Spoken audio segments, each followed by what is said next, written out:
నెల్లూరు జిల్లా మరుబోలు మండలం చెర్లోపల్లి గ్రామంలో అంబేద్కర్ యువత సుమన్ తేజ ఆధ్వర్యంలో ఏర్పాటు చేసిన అంబేద్కర్ విగ్రహాన్ని సర్వేపల్లి ఎమ్మెల్యే సోమిరెడ్డి ఆవిష్కరించారు. ఈ సందర్భంగా ఏర్పాటు చేసిన సభలో ఆయన మాట్లాడుతూ దళితులు తమ సమస్యలపై పోరాడాలని పిలుపునిచ్చారు. ఎస్సీ, ఎస్టీ, బీసీల సమస్యలపై ఆయా సంఘాలు పోరాడాలని, వారికి తమ మద్దతు ఎల్లప్పుడూ ఉంటుందని అన్నారు. గ్రామంలో అంబేద్కర్ విగ్రహం ఏర్పాటు అభినందనీయమన్నారు. గత ప్రభుత్వంలో జగన్మోహన్ రెడ్డి ఎస్సీ, ఎస్టీ కమిషన్లు ఎత్తివేశారని విమర్శించారు. సర్వేపల్లిలో కాకాని పాపాలు చేసి కనుమరుగయ్యారని విమర్శించారు. తనపై అక్రమంగా 18 కేసులు పెట్టిన ధైర్యంగా ఎదుర్కొన్నారని అన్నారు. అంతకుముందు గ్రామానికి విచ్చేసిన ఎమ్మెల్యేకు మేళతాళాలు, పూల వర్షంతో గ్రామ ప్రజలు ఘనస్వాగతం పలికారు. ఈ సందర్భంగా గ్రామంలో 10 లక్షల వ్యయంతో నిర్మించిన సీసీ రోడ్లను ఆయన ప్రారంభించారు.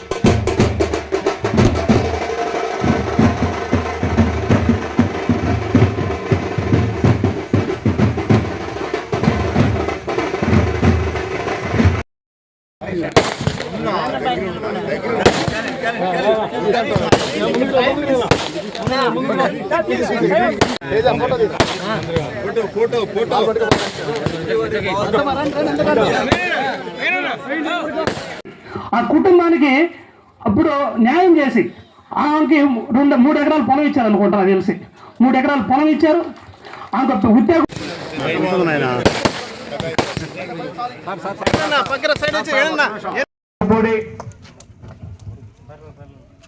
వెడిచొల్ల వెంకటరమణారెడ్డి గారు, నీటి సంఘం అధ్యక్షులు, కాగితాలు. బాబాసాహెబ్ అంబేద్కర్ విగ్రహానికి మన ప్రియతమ నాయకులు చంద్రమోహన్ రెడ్డి గారు మనకి ఆవిష్కరిస్తున్నారు. అందరూ కూడా దయచేసి కుర్చీల్లో కూర్చోవలసిందిగా మరి కోరుకుంటున్నాం. ఇక్కడికి విచ్చేసిన మిత్రులందరూ కూడా చాలా కష్టపడ్డాం. చాలా అంటే చాలా, అసలు ఎట్లా అంటే ఈ అంబేద్కర్నే పెట్టకూడదు అని చెప్పేదానికి ఎంతో 5 సంవత్సరాలు ఒక వైసీపీ ప్రభుత్వం. సార్ చిన్న రిక్వెస్ట్, ఏమనుకోవద్దు, ఒక చిన్న సార్, ఈ మండలంలో బడుగు బలహీన వర్గాలు మోహన్ రెడ్డి మా వెనకున్నాడు అనే ఒక ధైర్యంతో ముందుకెళ్ళాం మేము. అందువల్ల సాధించుకోగలిగాం, పెట్టుకోగలిగాం అని చెప్పి మిత్రులు అందరూ కూడా వాళ్ళ లక్ష్మీ గారికి, అదేవిధంగా మన పూజ్యులు, గురువర్యులు, మామూలుగా మాజీ మంత్రివర్యులు, పొలిట్ బ్యూరో సభ్యులు, మన శాసనసభ్యులు సోమిరెడ్డి చంద్రమోహన్ రెడ్డి గారికి, ఏఎంసీ చైర్మన్, అందుకే అలాగే ఇట్లా ప్రతిదానికి సపోర్ట్ ఉన్నందుకు మేము మా పిల్లలు, మా సుమన్ని మేము కొంచెం ముందుండి మేము వెనకుంటాం.